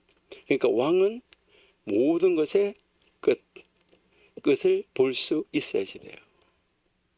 그러니까 자기가 영원하지 않다는 거, 그래서 자기가 하나님 안에 있다는 거, 이것을 봐야 되는데, 그러니까 새로운 왕이 오게 되면 그 전의 왕은 사람들의 기억으로부터 뭐 하게 되는 거죠? 사라져서 없어지게 되는 거예요. 백성들의 마음은 이제 제1왕에서 2, 3, 4, 5, 6, 7 자꾸 그 다음에 젊은이에게로 뭐 하게 되는 거죠? 옮겨가게 되는 거예요. 그러니까 이 모든 것이 지금 다 뭐하다는 거죠? 헛되어서 바람을 잡으려는 것에 지나지 않는다. 이것을 가르쳐 주는 것이죠. 그러니까 여기 지금 솔로몬이 가르치는 것은 인생의 권력, 인기, 명성, 이거 헛된 것이다. 여러분들이 뭐 우리나라에서도 그렇고 뭐 스포츠든 연예계든 모든 데서 한번 보시면은 어떨 때는 참 안타까운 이런 모습들을 많이 보시잖아요. 그 인기나 명성이 그 사람을 어떻게 죽여나가는지 우리 많이 볼 수 있잖아요. 그렇죠? 그러니까 그것이 다 영원하지 못하잖아요. 그것이 다 일시적인 하는 거, 이거 우리가 너무나 잘 알고 있잖아요. 그렇죠? 그러니까 이런 일시적이고 이런 임시적인 것에다가 우리가 어찌 우리 인생을 걸 수 있냐는 거예요. 여러분, 솔로몬이 지금 가르치는 것은 우리 인생 어디다가 걸어야 되냐 하는 거예요. 그러니까 이 일시적이고 임시적인 것에 집착하지 말아라. 이것을 우리에게 권고하고 있고 가르쳐주고 있어요. 이제요, 이 예수님은 어제나 오늘이나 앞으로 영원토록 뭐 하신 분이죠? 동일하신 분이죠. 예수님을 우리의 영원한 소망으로 삼고 그 예수님 한 분만을, 하나님 한 분만을 우리의 목적으로 삼고 살아가는 그러한 하나님의 사람, 진짜 하나님의 사람이 되어야지 된다. 이거 지금 솔로몬이 말하고 있는 거예요. 그렇게 살아갈 때, 그럴 때 우리의 인생은 헛되지 않고 우리의 인생은 의미가 있다. 우리의 삶은 의미가 있다. 우리의 삶은 가치가 있고 우리의 삶은 보람이 있다. 이것을 가르쳐 주는 거. 이게 지금 솔로몬이 이 전도서 4장에서 네 사람의 부류를 우리로 하여금 만나게 한 거예요. 우리가 이 지상에서 만나는 그런 사람들을 네 부류로 나누어서 우리에게 솔로몬이 우리로 하여금 강제로 성경 읽으면서 만나게끔 만들어 준 거예요. 여러분, 이 네 사람을 다 만나 보셨죠? 여러분들은 이 네 사람 중에 한 사람이 되어서도 안 되지만은 이제 우리는 이 교훈을 우리가 받으면서 나는 어떻게 살아야 되겠냐 하는 거, 이것을 우리가 다시 한번 다짐하고 결심하고 생각해 보는 시간이 되어야지 되겠어요. 그래서 우리 잠깐 이제 4장을 전체적으로 복습을 한번 해보겠습니다. 자, 그래서 우리 이제 이 4장에서는 네 종류의 사람을 만난다라고 이제 우리가 지금까지 이제 공부하고 그런 사람들은 어떻게 이제 살았나 하는 것을 보고 그러면 우리는 어떻게 살아야 되냐 하는 거, 이것을 우리가 지금 이야기를 하고 있는데, 자, 그래서 세상 사람들이 왜 마음의 기쁨, 즐거움, 낙을 누리지 못하는가? 이것은 이런 사람들이기 때문이다 라고 이야기를 하면서 가르쳐주면서, 혹시 지금 전도서 4장을 읽고 있는 당신은 그런 사람이 아니냐? 이걸 솔로몬이 묻고 있는 거예요. 그러면서 우리는 이 네 종류의 사람, 우리가 만나는 네 종류의 사람 속에 들어있으면 안 된다. 하나님 중심의 사람으로 살아야 된다. 이것을 가르쳐 주는 거예요. 그러니까 첫째 뭐였었죠? 우리가 처음에 세상 사람들에게 위로자가 없기 때문에 그래서 이 세상은 정말 아주 헛되다 하는 거죠. 자, 그러면 이 세상에 학대를 받는데 위로자가 없다. 위로자가 없어요. 그러나 하나님의 자녀인 우리는 어떻다는 거죠? 다르다. 우리에게는 아주 힘들고 어렵고 피곤한 일이 있다고 하더라도 하나님께서 우리와 함께 하시면서 우리의 무거운 짐을 하나님이 대신 져 주시고 우리의 눈에서 눈물을 닦아주시는 하나님이 있기 때문에 우리는 이 세상이 살맛난다. 그러니까 우리는 이 세상의 사람과 다르다. 위로자가 없는 것이 아니다. 하나님 없는 사람에게 위로자가 없지만은 우리에게는 진정한 이 세상을 창조하시고 지금까지도 섭리하시고 보존하시고 운행하시고 보호해 나가시는, 인도해 나가시는 그 하나님이 우리의 위로자다 하는 것을 가르쳐 주는 것이죠. 두 번째 사람은 어떤 사람이었나요? 세상 사람들은 시기심, 이 경쟁심에 사로잡혀서 살아가고 있기 때문에, 내가 이겨야 되기 때문에, 이 시기심과 경쟁심에 사로잡혀 있기 때문에 이 사람에게는 정말 어떤 심령의 어떤 낙도 누릴 수가 없다라는 것이잖아요. 근데 솔로몬이 우리 가르치는 것은 뭐예요? 우리는 다르다. 하나님의 사람은 다르다. 이것을 이야기를 하는 거죠. 우리는 무슨 일을 하든지, 먹든지 마시든지 무슨 일을 하든지 하나님의 영광을 생각하면서 하나님을 기쁘시게 해드리려고 하는 마음으로 우리는 살아가고 있다. 그렇게 할 때 우리에게는 하나님이 주시는 세상 사람들이 알지 못하는 평강이 우리 마음속에 있다. 이것을 이야기를 하는 것이죠. 우리가 있는 자리가, 우리가 있는 환경이 어떤 환경, 어떤 자리에 있을지라도 그렇다는 것을 우리에게 가르쳐 주는 것이죠. 그러니까 세상 사람들이 알 수가 없는 것이죠. 바울의 그 감옥에 있으면서도 바울이 찬송하고 기도했던 그 마음속의 평안함, 그 마음속의 기쁨, 즐거움을 어떻게 알 수 있냐는 거죠. 스데반이 돌에 맞아 죽으면서도 얼굴에 광채가 나고 그의 마음에 평안이 있었던 것을 이 세상이 어떻게 이해할 수 있냐는 것이죠. 세 번째로는 이 세상 사람들은 물질 제일주의로 살아가는 것이죠. 모든 것이 다. 그러니까 물질 제일주의로 살아가다가 보니까, 그러니까 뭐니 해도 머니가 최고다, 이렇게 이야기하는 것이잖아요. 근데 우리는 다르다는 것이죠. 우리는 물질 제일주의가 아니라 하나님 제일주의로 살아간다. 여러분이 잘 아시는 것처럼 하나님 제일주의 하는 그 하나님 자리에다가 물질을 놓은 거, 이게 공산주의잖아요. 물질 만능주의. 그렇잖아요. 이제 우리는 하나님주의, 그러니까 하나님 제일주의, 하나님 모든 것을 다스리시니까요. 물질은 소중해요. 그러나 그것보다 더 소중한 것이 있다. 하나님이 우리에게 이웃을 주셔가지고 이웃에게 나누어주는 삶을 살도록 하신 것이죠. 여러분이 한번 생각해 보세요. 이제 만나를 이렇게 월, 화 해서 금요일까지 이렇게 만나를 주시는데, 자 그러면 이제 쭉 만나를 주시는데 월요일부터 이제 쭉 만나를 주셨는데 하루치 나오면은 썩었어요. 그러면은 이제 더 많이 걷어가지고 오면 그 다음날 먹을 수가 없어서 썩었으니까 그날 가지고 온 것을 그날 처리해야 되는데 너무 많이 있어서 남았어요. 그럼 이거 어떻게 해야 돼요? 그 다음날 놔두면 썩을 거니까 다른 사람한테 나눠줘야 되겠죠. 근데 요즘 사람 같으면은요, 그 사람은 굶어 죽거나 말거나 이거 내 거가 썩거나 말거나 안 주는 것이죠. 야, 이게 얼마나 안타까운가 하는 모습을 우리가 볼 수 있죠. 근데 금요일 날은 2배를 거두어서 토요일 날은 거두러 가지 않게 했다는 것이죠. 이게 토요일 날 거두러 나간 사람도 있었어요. 그리고 이제 이 거두러 나간 사람들 보고 하나님 뭐라고 말하냐면, 하나님이 너희를 테스트하고 시험한 것이다 라고 이야기를 했어요. 그러니까 하나님의 말씀을 듣나 안 듣나, 하나님의 말씀을 지키나 안 지키나 보려고 하는 것이다. 여러분 마찬가지예요.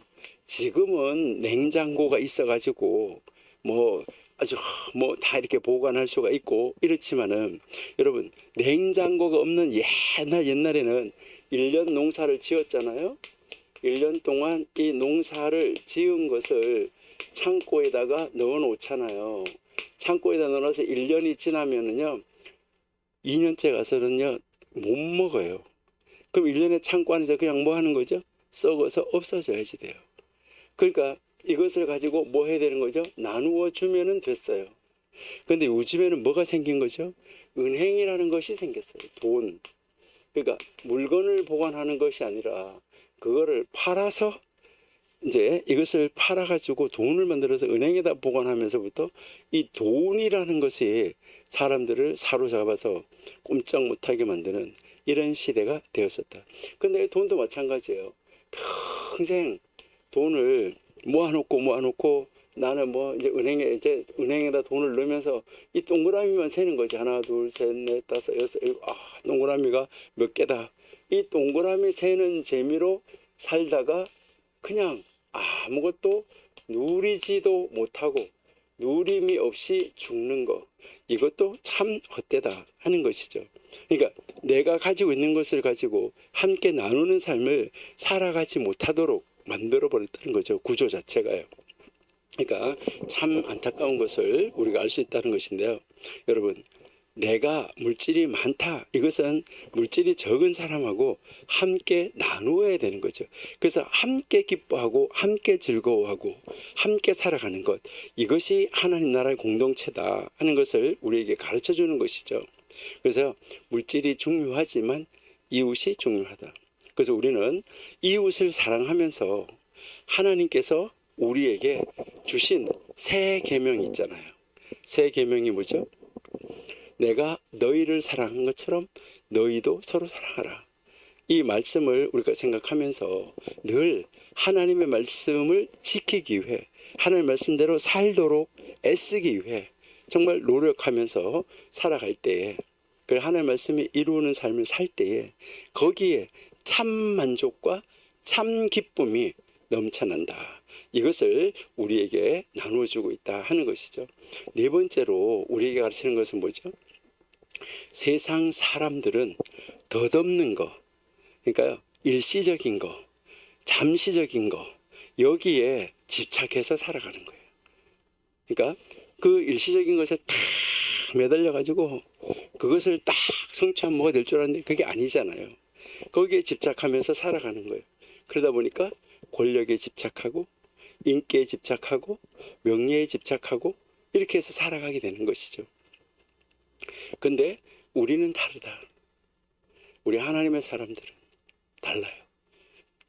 우리 하나님의 사람들은 영원토록 변함없으신 하나님, 그 하나님이 말씀이 육신이 되셔서 우리 대신 우리를 살리기 위해서 생명을 내놓아 주신 예수님, 그 예수님을 소망을 두고 예수님과 함께 하늘나라에서 왕노릇하는, 바로 그 세상을 우리 소망에 두고 소망으로 삼고 그 하나님의 그 우리를 위해서 만들어 놓으신 그 길을 따라가는 삶. 그래서 우리는 그것을 우리의 삶의 목적으로 삼고 살아가는 사람들. 그렇기 때문에 우리는 다르다. 이것을 솔로몬이 가르쳐 주고 있는 거예요.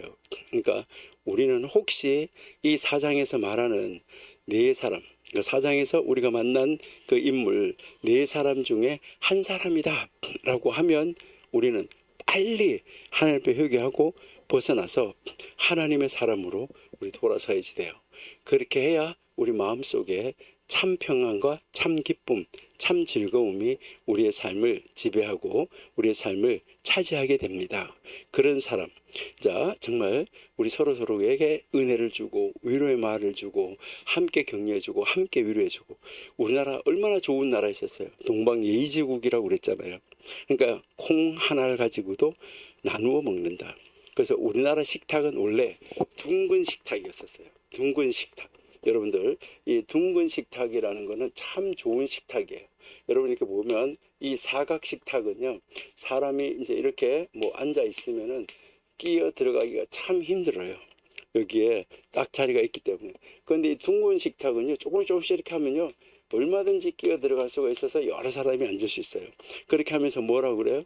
아, 이리 와. 여기 뭐 숟가락 하나 더 놓으면 되지. 이렇게 하는 그런 삶을 살았던 것이 우리나라 사람들이었었는데, 어쩌다가 우리나라도 이렇게 되어졌는지는 모르지만 이제 우리 대한민국을 살리기 위해서 애쓰시는 우리 청교도 신학원 여러분들하고 우리 정광 목사님하고 정말 힘을 합쳐서 하나님이 우리에게 힘 주시는 대로 역사적인 소명을 이루어서 우리나라가 정말 예수한국 복음통일의 하나님 나라를 만들어서 옆에 있는 사람이 함께 행복해지는 걸 바라보면서 함께 기뻐하고 함께 즐거워하고 함께 하나님을 찬양하고는 이런 자리로 나아갈 수 있으면 얼마나 좋을까. 이것을 우리 한번 생각해 봅니다. 네, 그러면 전도서 4장 우리 여기서 마감하고요. 그 다음에 이제 우리 전도서 5장으로 한번 넘어가 보도록 이렇게 하겠습니다.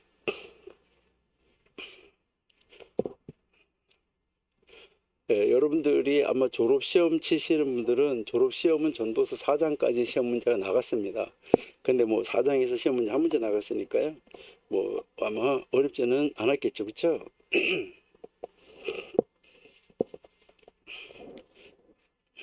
아마 세상에서 제일 쉬운 시험을 보지 않았을까 이렇게 한번 생각을 해봅니다. 그러니까 한 장에서 한 문제씩 이렇게 15문제가 나갔었는데요. 제가 생각할 때는 채점하지 않고 다 100점 드려도 딱 될 거다 이렇게 생각이 됩니다. 자, 우리 전도서 이제 5장 하는데요. 그러면 5장은 제목을 뭐라고 할까 하는데 우리는 하나님이 주신 것을 어떻게 활용을 해야 될까? 여러분 한번 생각해 보시면 좋은데요. 우리는 이 세상에 내가 가지고 있는 것을 소유하는 것, 그것으로 기쁨을 누리지 마세요. 그러니까 소유하는 것으로 하나님 나에게 주신, 물론 많이 소유해야 되겠죠. 소유하는 것으로 기쁨을 누리는 것이 아니라 정말 이것을 하나님이 원하는 대로 쓰는 데서 기쁨을 누려야 돼요. 그러니까 하나님이 주신 것을 어떻게 누려야 될까? 그러니까 우리는 하나님이 주신 것, 이 하나님이 주신 것을 어떻게 누려야 될까? 여러분, 하나님 주신 것을 누리라. 그러니까 하나님이 주신 것을 눈으로 보고 그냥 구경만 하는 거 아니에요. 이거를 우리가 누리는 삶을 살아야지 돼요.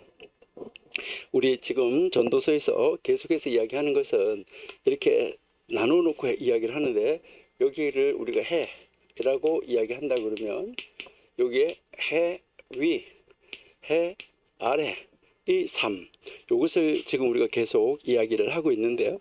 그러니까 해 아래 사는 인생들은 소유에 집착하는 경향이 많다. 그러니까 이 해 아래 사는 인생들은, 왜냐하면 이 소유가 많아지면 대부분의 사람들은 뭐 하는 거죠? 만족스러워해요. 그리고 소유가 많아지면 대부분 뭐 하냐면 자기가 평안하다고 생각해요. 근데 여러분들은 소유가 많아지니까 평안하시던가요? 제가요 어떤 집 한번 봤었어요. 지금부터 한 50년 전이에요. 그러니까 아주 굉장히 오래 전에 이야기였었는데 50년 전인데요. 그 시대는 이렇게 집에 이렇게 담이 이렇게 만약에 쳐져 있다 그러면 이 담 위에 이렇게 무슨 쇠 같은 걸 이렇게 해놓고 여기에 이렇게 철조망 같은 걸 이렇게 해놨어요.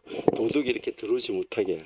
그렇게 해놨는데 이 집은요 어떤 집이었냐면 요렇게 해놨는데 여기에 그냥 철조망 때문에 못 들어온 것도 그렇지만 이 철조망에 닿으면은 여기 전기가 흘러가지고 이 사람이 죽을 수 있어요. 여기에 전기가 흐르게 해놨었어요. 그러니까요, 야, 얼마나 아주 안전하게 하려고 그렇게 한 것이죠. 그리고 여기 뭐 이렇게 대문을 통해서 들어가면 여기 집 이제 다만의 집인 데까지 가려고 하면 여기 이렇게 가는데 요렇게 이제 뭐 돌다리 같이 이렇게 있는 것이 있는데 여기가 아닌 다른 데를 밟으면 또 마찬가지로 이제 뭐 삑삑 소리가 나도록 그런 식으로 해놓은 그런 집이 있었어요. 야, 참 대단한 집이었어요. 그리고요, 이 집 안에 들어가면은 손님이 오면 그 손님 방에는 뭐 이제 한실, 한국 스타일, 양실 뭐 이런 스타일, 그리고 거기에 이렇게 들어가면 이렇게 서랍을 열면 벌써 그 시대에 목욕탕, 방방마다 목욕탕이 있었는데 손님 방에 거기 가면은 그 서랍에 거기 가면은 이제 속옷도 사이즈별로 이렇게 몇 가지가 이렇게 들어있고 이렇게 준비해 놓고 사는 그런 집이었어요. 근데 하여튼 부자가 굉장히 부자였었는데 하나님을 잘 믿는 사람이었기 때문에 그렇게 나누는 거를 또 굉장히 즐겨하시고 좋아하는 그러한 그런 집이었었어요. 그러니까 이런 집들은 많은 것을 가지고 다른 사람한테 좀 연약한 사람한테 나누면서 기쁨을 주고 즐기는 그런 사람이었었어요. 그러니까 참 좋은 사람이었었죠. 근데 이 세상 사람과는 다른 것인데, 이 세상 사람들은 어떤 사람이냐면 그것을 내가 가지고 있다는 것 그 자체에 만족을 가지고 있고 그걸 가지고 평안을 누리는 것 같은데, 그러는데 이제 이렇게 이제 많은 것을 가지고 있으면 도둑이 들어올까봐 뭐 할까봐 사실은 평안이 없어요. 뭐 어떻게 될까봐. 그러니까 그거를 또 싸고 또 싸고 또 싸고 또 싸고 하는 이러한, 그러니까 또 막으려고 하는 그런 경우가 많아요. 예전에는요, 1960년대 전까지만 해도 뉴욕에 있는 그 상가에 그 문이 없었다고 그래요. 창문, 그 자물쇠가 없었다는 거예요.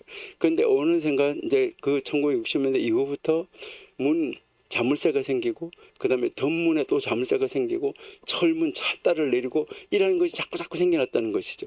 왜요? 도둑을 맞기 때문에. 그러니까 많은 것을 소유하면 소유할수록 더 힘들어지고 피곤해진다는 것이죠. 여러분 집에 왜 이제 CCTV를 달고 카메라를 달아놓고 그런 거를 왜 하고 있습니까? 그러니까 정말 많은 것을 소유했다고 해서 만족스럽다거나 평안하다거나 그런 것을 생각하기는 좀 어려운 것 같아요. 요즘 같으면. 돈이 있으면 어디 갖다 넣어놓을 데가 없어요. 뭐 은행에 갖다 넣어놓으려고 한다고 그럴 때 뭐 은행에 넣어놓으니까 뭐 추적한다 뭐 한다 이래가지고 요즘 얼마나 사람들이 고민이 많아요. 세상 사람들은 그러한 그걸 갖다 어떻게 쌓아놓을 데도 없으면서도 불구하고 조금이라도 더 많이 모으기 위해서 온갖 수고를 아끼지 않는 이런 사람들이 참 많이 있다 한 것이죠. 예. 그러니까요. 그런데 이 세상에서 가장 행복하게 살았던 솔로몬, 오늘 우리가 이 전도서 5장에서 보면은 그것이 이제 아주 많은 걸 소유하고 행복하게 살았던 그 솔로몬이 그것이 얼마나 부질없었는지 이것을 우리에게 가르쳐 주고 있어요. 그것을 가르쳐 주는데 우리가 이제 이 5장 전체를 오늘 개론적으로 먼저 한번 이제 살펴보고 이제 다음 시간에 이제 우리가 계속 5장을 공부하도록 그렇게 이제 하겠습니다. 먼저 우리가 이제 개론적으로 한번 보면 1절에서부터 7절 이제 5장 1절에서 7절은 이제 해 아래 인생이 아무리 수고하고 아무리 노력해도 해 위에 계시는 하나님께서 허락하지 아니하시면, 복을 주시 아니하시면, 하나님이 허락하지 않으면 해 아래 인생은 그 수고의 열매를 제대로 누릴 수 없다. 그러니까 이거는 우리에게 가르치는 것이 바로 뭐냐면 하나님이 모든 것의 주인이다. 이것을 가르쳐 주는 거예요.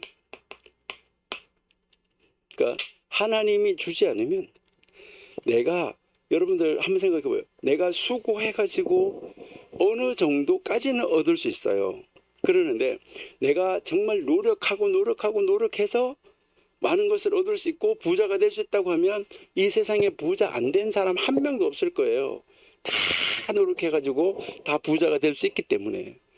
근데 하나님이 허락하지 않으면 안 된다는 거, 이것은 바로 이 세상의 모든 것의 주인은 하나님이다. 그러니까 이 세상의 모든 것을 주관하시는 분은 하나님이다. 그러니까 하나님 안에서 하나님이 주신 것, 그러니까 하나님 주신 것을 가지고 하나님 안에서 누려라. 이거를 가르치는 것이 5장이라는 것이죠. 그러면 두 번째는요.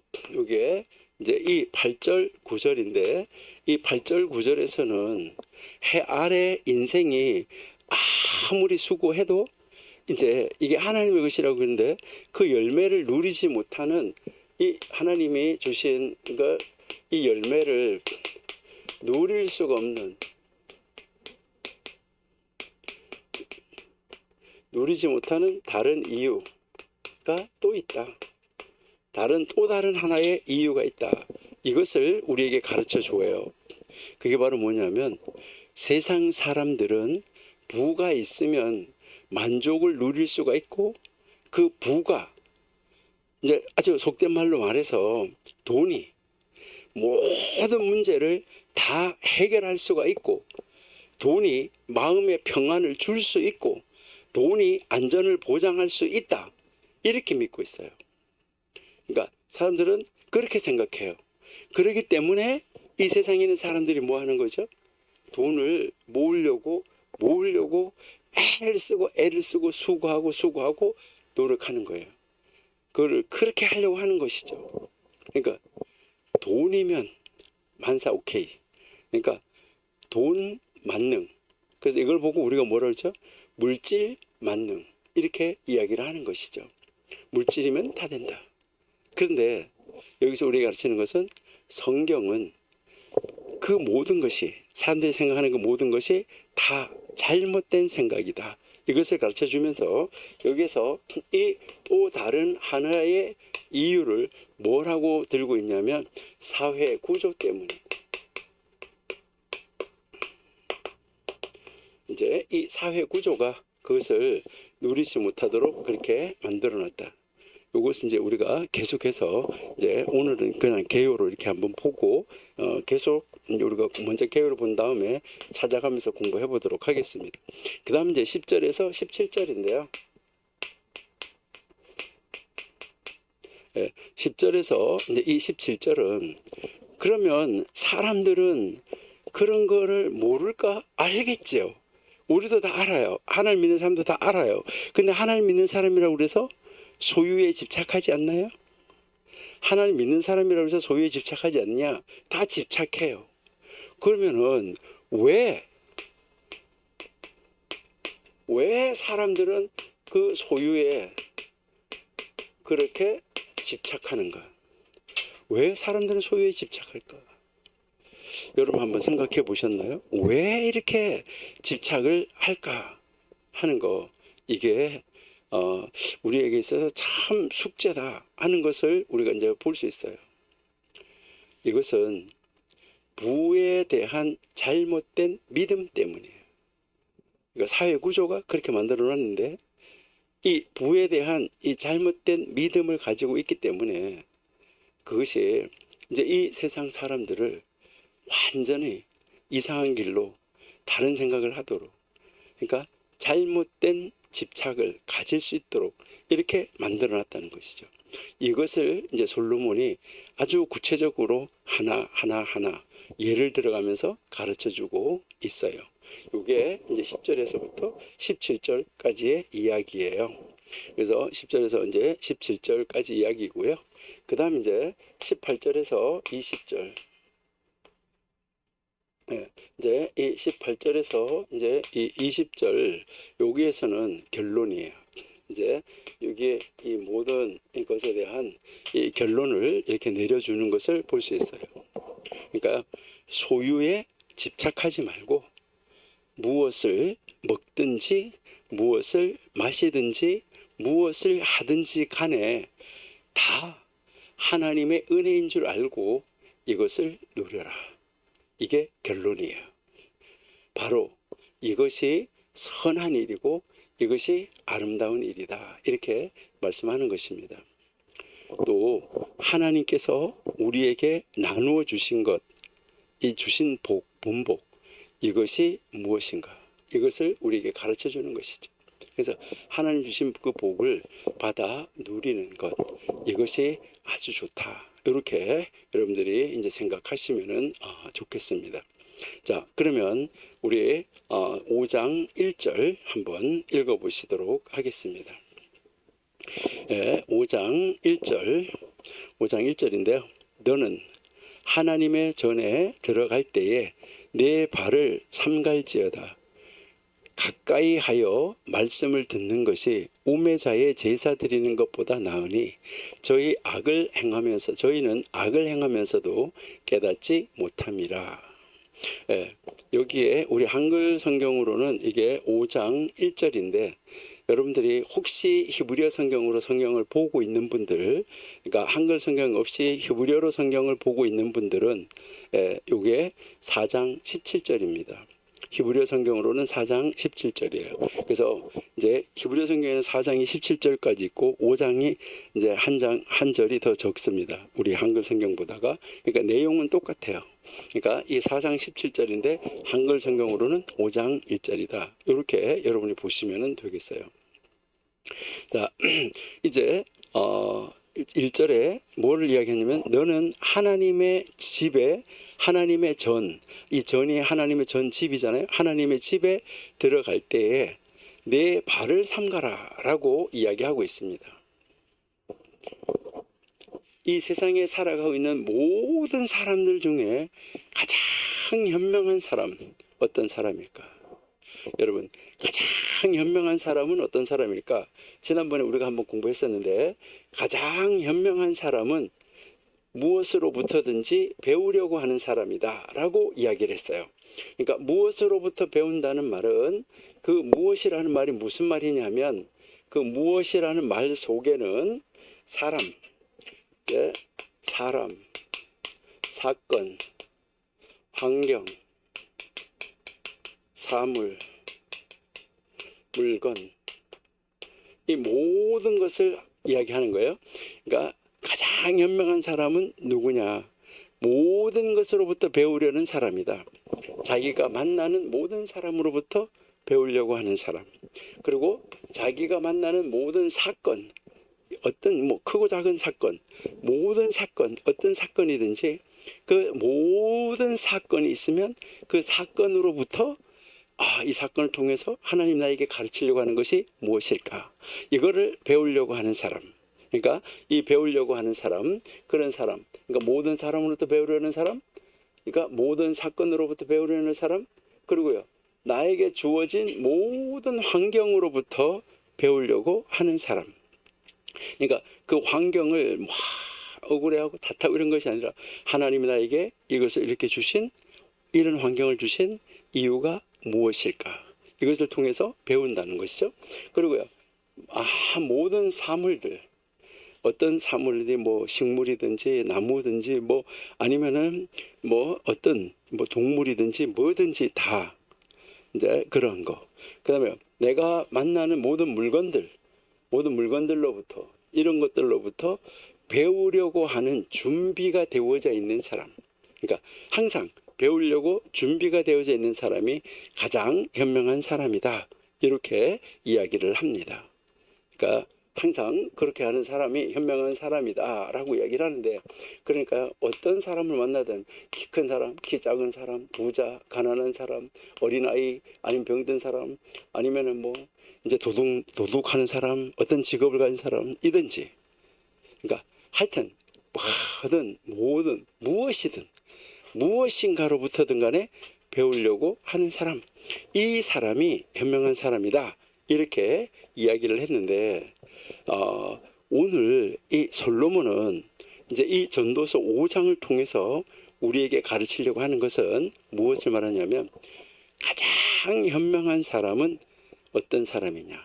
가장 현명한 사람은 어떤 사람이냐고 이 솔로몬이 지금 우리에게 가르치려고 하는 것은 영의 우수성,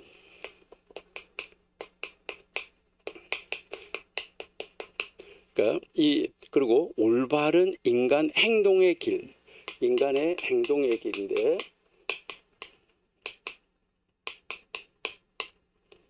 이 인간의 행동의 인간의 행동의 길인데, 이게 어떤 인간의 행동의 길이냐면 올바른 인간의 행동의 길.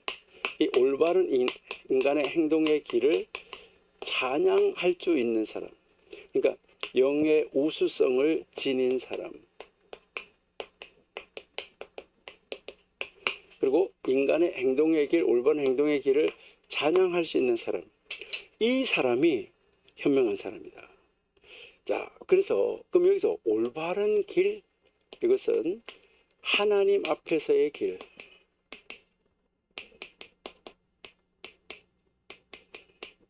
그러니까 이 하나님 앞에서의 길이라는 말은 지금 하나님 앞에서 걸어가는 사람,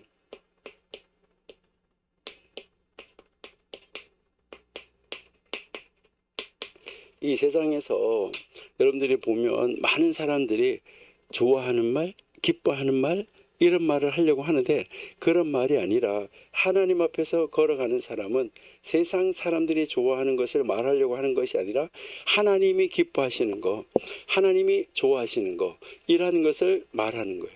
하나님이 듣고 싶어하는 말을 하는 사람. 그러니까 상대방에게도 정말 하나님이 이 사람에게 어떤 말을 해주는가, 이것을 이제 가르쳐 주는 거, 이것을 이야기를 하는 건데요. 여기에서 우리가 가르치는 것은 무엇을 이야기하냐면, 그러면 영의 우수성을 지니고 인간 행동이 올바른 길이라는 말은 무슨 말이냐면은, 이것을 찬양한다는 말은 무엇을 이야기하냐면은 그릇된 길로 가는 사람 있잖아, 그렇죠? 그릇된 길, 이제 잘못된 길로 가는 사람, 이 잘못된 길로 가는 사람이 요렇게 가다가 요렇게 돌아서는 거, 이 돌아서게끔 만드는 거, 이것이 가장 현명한 사람이다 라고 이야기를 합니다. 여기서 우리가 이해해야 되는 것은 이렇게 돌아선다는 말 있잖아요. 이렇게 가다가 다시 이렇게 돌아서는 거, 유턴한다고 우리가 이렇게 이야기를 하는데, 가던 길이 죄악의 길이에요. 죄악의 길이네. 딱 잘라버리고 다시 돌아서는 거, 요것이 회개예요. 그러니까 이렇게 가다가 딱 돌아서서 이렇게 반대 길로 가는 거, 요것이 이제 회개다 하는 것이죠. 그러니까 요 말은 무슨 말이냐면, 이제 가장 현명한 사람은 영의 우수성을 지닌 사람으로, 그러니까 하나님의 영이 그 안에 깃들어 있는 사람으로 모든 올바른 인간의 행동의 길을 찬양하기 위해서, 인간의 행동이 길을 이렇게 보면서 저 사람 하나님의 사람이네, 정말 하나님 길은 이것이네 하면서 그 하나님이 기뻐하는 길 가는 사람, 그 행동의 길, 인간의 올바른 행동의 길을 가는 사람을 찬양하기 위해서 탁 돌아서 찬양한다, 이렇게 하는 사람, 그러니까 회개하는 사람, 이 사람이 가장 현명한 사람입니다. 여러분, 가장 현명한 사람은 회개하는 사람입니다. 돌아서는 사람입니다. 이것을 이야기를 하는 거예요. 그래서 잘못된 길에서 돌아서서 바른 길로 간다, 이렇게 하는 거, 이거를 가장 현명한 사람이다 라고 이야기를 합니다. 우리가 전도서 4장에서 그런 길에 섰다고 하더라도 이제 우리는 돌아서서 이제 영의 우수성을 가지고 인간이 하나님이 기뻐하는 바른 길로 하나님 앞에서 걸어가는 길, 이거를 찬양하면서, 이걸 찬양하기 위해서 내가 가던 길에서 돌아서서 하나님을 바라보는 사람, 이 사람이죠. 여러분, 인간은 오고 갈 때, 말을 할 때, 그리고 우리 각자 우리 자신의 몸, 팔을 사용하든 눈을 사용하든 입을 사용하든 뭐 가슴을 사용하든 다리를 사용하든 우리 몸의 어떤 부분을 사용할 때, 여기서 이야기하는 것은 하나님의 그 입을, 하나님이 내 입을 창조한 그 목적에 맞게, 내 눈을 창조한 목적에 맞게 사용해야 된다. 이것을 세상 말로는 예의 범절이라고 그래요. 예의 범절. 그러니까 예의 범절이라는 말은 그 기능에 맞게 한다는 거예요. 그러니까 우리가 그 기능에 맞추어서 사용하는 거, 이게 예의 범절에 맞다라고 이야기를 하는 것입니다. 그러니까 우리는 하나님이 나를 이 세상에 보내신 목적에 합당하게 살아가는 거, 이게 하나님 앞에 예의 범절을 갖추는 거예요. 그리고 내가 팔을 어떻게 사용할까, 눈을 어떻게 사용할까, 입을 뭐 하는 데 사용할까, 그러니까 입을 바르게 사용하는 것도 예의 범절에 맞는 거죠. 입을 하나님을 찬양하는 데 사용한다, 이런 것들을 이야기를 하고 있는 것이죠. 그래서 이제 이 솔로몬이 인간 활동의 이 많은 부분들을 좌우하는 거, 이 몸, 우리 신체 몸 일부를 예를 들어가면서 지금 솔로몬이 설명을 하는 거예요. 그래서 우리가 그 5장 1절에서 하나님의 전에 들어갈 때 내 발을 상갈지어다, 그러니까 이 발을 사용을 하는데 어떻게 예의 범절에 맞게 사용해야 된다, 이것을 이야기하는 거예요. 그러니까 우리 이번에 전도서 이제 5장 계속 거기서 공부하면서 우리는 우리의 입은 어떻게 해야 될까, 우리의 발은 어떻게 해야 될까, 우리의 마음은 어떻게 해야 될까, 이것을 우리 찾아보면서 우리 하나님이 기뻐하시는 가운데 우리 영의 우수성을 가지고 하나님 앞에서 바른 길로 걸어가는, 하나님이 만드신 목적에 합당하게 사용하는 예의 범절을 갖추는 것이 무엇인가, 우리 함께 공부하는 시간을 갖도록 하겠습니다. 잠시 기도하겠습니다. 하나님 감사합니다. 우리의 입, 우리의 발, 우리의 마음, 정말 어떻게 하나님 앞에 예의 범절을 갖추어서 살아가야 될까, 저희들 공부할 것을 기대합니다. 지금까지 이제 4장까지 가르쳐 주신 모든 은혜 감사드립니다. 하나님, 이제 이 4장 안에서 그 4명의 사람들 우리가 만났는데 나는 그 중에 혹시 들어있다고 하면 빨리 돌아서는 그런 사람, 하나님이 가장 현명하다고 생각하는 사람으로 돌아서서 하나님이 나에게 주신 몸을 어떻게 이 범절을 갖추고 살아가야 되는지 계속해서 공부하는 자리에 있을 수 있도록 도와 주옵소서. 함께 하심을 감사하며 예수님의 이름으로 기도드립니다. 아멘.